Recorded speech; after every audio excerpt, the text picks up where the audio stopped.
ناظرین کی خدمت میں سلام و آداب. آپ دیکھ رہے ہیں وائس آف لداخ. آج بدھ ہے اپریل کی 15 اور شوال کے 17 تاریخ. آج کی تازہ ترین خبروں کو لے کر میں سعید ہاشم رضوی حاضر. ناظرین سے گزارش ہے کہ تازہ ترین خبروں اور حالات و واقعات سے باخبر رہنے کے لیے ہمارے چینل کو سبسکرائب کریں اور خبریں آخر تک ضرور دیکھیں. آپ دیکھ رہے ہیں آپ کا پسندیدہ news channel voice of Ladakh.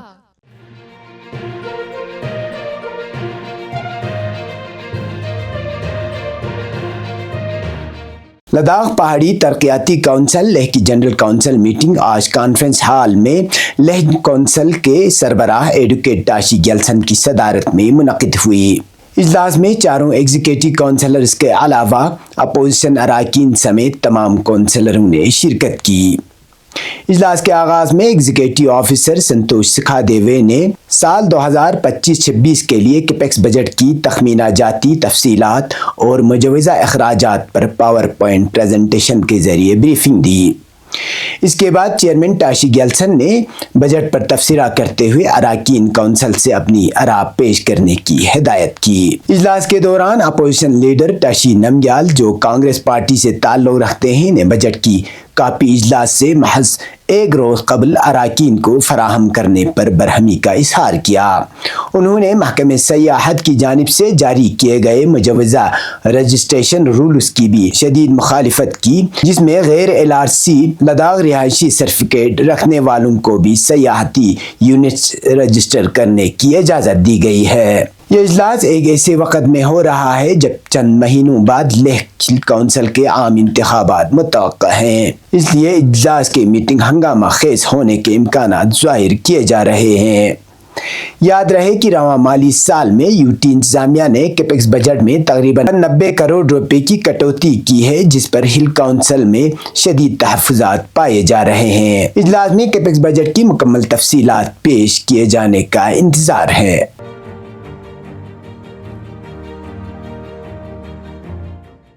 چتوک گاؤں کے مضافات میں آج دوپہر محمد الیاس نامی شخص کے رہائشی مکان کی تیسری منزل میں اچانک آگ بھڑک اٹھی، جو تیزی سے شعلوں میں تبدیل ہو کر پوری منزل کو اپنے لپیٹ میں لے لی گئی. اطلاع ملتے ہی چتوک ہائیڈل پاور اسٹیشن کا فائر عملہ اور گاڑی موقع پر پہنچ گئی اور بروقت کارروائی کرتے ہوئے آگ کو مزید پھیلنے سے روک دیا. امام خمینی میموریل کریل کے ذیلی تنظیم بسیج امام کے رضاکار بھی آگ بجھانے میں سرگرم رہے. اس واقعے میں مکان کی تیسری منزل مکمل طور پر خاکستر ہو گئی. ادھر گزشتہ روز تھوینا میں واقع اوقاف باغ امام بارگاہ میں بھی اچانک آگ لگنے کا واقعہ پیش آیا، جس سے کئی درخت اور پودے متاثر ہوئے. فائر اینڈ ایمرجنسی سروس کی ٹیم سانکو سے فوری طور پر موقع پر پہنچی اور مقامی لوگوں کے تعاون سے آگ پر قابو پا لیا. اگرچہ کچھ نقصان ہوا، تاہم بروقت کارروائی کے باعث کئی قیمتی درخت محفوظ رہے.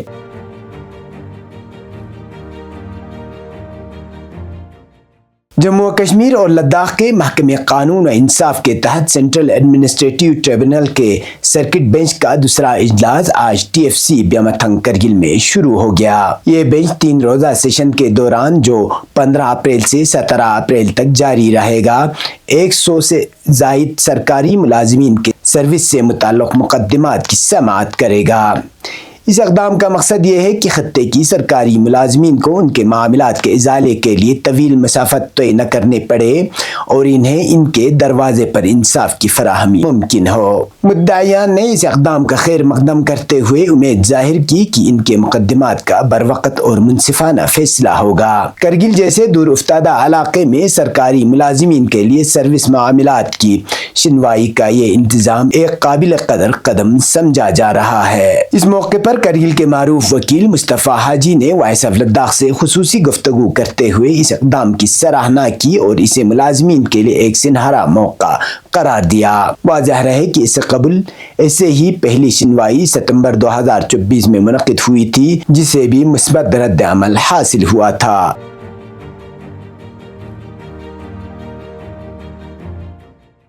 آل لداخ اسٹوڈنٹ ایسوسیشن جموں کے دفتر میں منگل کو ایک مشترکہ پریس کانفرنس منعقد ہوئی جس میں لداخ کی مختلف طلبہ تنظیموں کے نمائندوں نے شرکت کی۔ پریس کانفرنس میں جموں و کشمیر کے اعلیٰ تعلیمی اداروں میں لداخی طلبہ کو داخلے سے محروم رکھنے پر شدید تشویش کا اظہار کیا گیا۔ رہنماؤں نے بتایا کہ 2019 کے بعد بارہا متعلقہ حکام سے رجوع کرنے کے باوجود مسئلہ حل نہیں ہوا۔ خاص طور پر سکاس کشمیر میں لداخی طلبہ کو داخلہ نہ دینا قابل افسوس ہے۔ حالانکہ لداخ میں زرعی یونیورسٹی موجود نہیں ہے۔ طلبہ رہنماؤں نے کہا کہ لداخ یونیورسٹی کو جواز بنا کر جموں و کشمیر کی جامعات میں داخلے سے محروم رکھنا تعلیم کے حق پر حملہ ہے۔ نرسنگ کے شعبے میں بھی لداخی طلبہ کو میرٹ کے باوجود داخلے سے محروم رکھا جا رہا ہے۔ انہوں نے UT انتظامیہ، ضلع انتظامیہ، LHDCs اور لداخی قیادت کو اس صورتحال کا ذمہ دار ٹھہراتے ہوئے خبردار کیا کہ اگر فوری اقدام نہ اٹھایا گیا تو احتجاج کیا جائے گا۔ اب پیش ہے قومی اور بین الاقوامی خبریں۔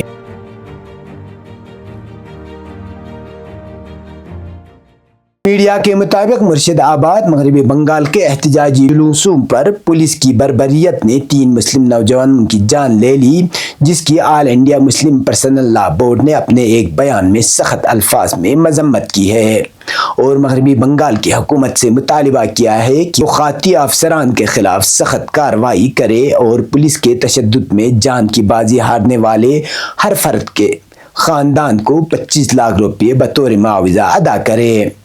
نیز پولیس کو سخت تاکید کرے کہ وہ کسی بھی احتجاج سے نمٹنے میں انتہائی ضبط و تحمل سے کام لے۔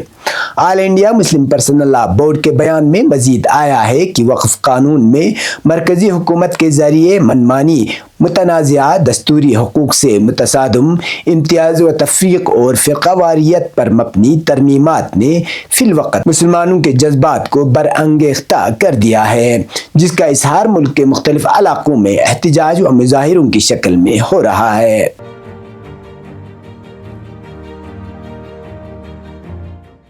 موصولہ خبروں کے مطابق غزہ میں اسرائیلی جارحیت کے خلاف بنگلہ دیش کے دارالحکومت ڈھاکہ میں ایک بڑی احتجاجی ریلی نکالی گئی جس میں 1 لاکھ سے زائد افراد نے شرکت کی۔ ڈھاکہ میں بنگلہ دیشی مظاہرین نے فلسطینی پرچم لہراتے ہوئے آزاد فلسطین کے نعرے لگائے۔ مظاہرین نے علامتی تابوت اور غزہ کے شہداء کی عکاسی کرنے والے مجسمے بھی اٹھا رکھے تھے۔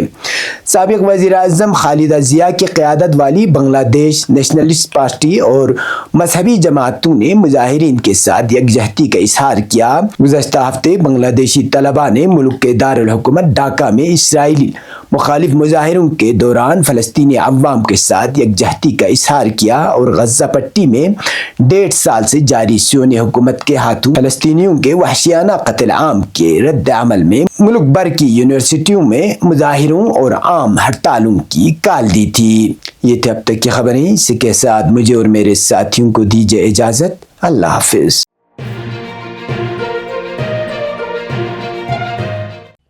مقامی، قومی اور بین الاقوامی خبروں سے باخبر رہنے کے لیے چینل کو لائک، شیئر اور سبسکرائب کریں، ساتھ ہی بیل آئیکن دبانا نہ بھولیں۔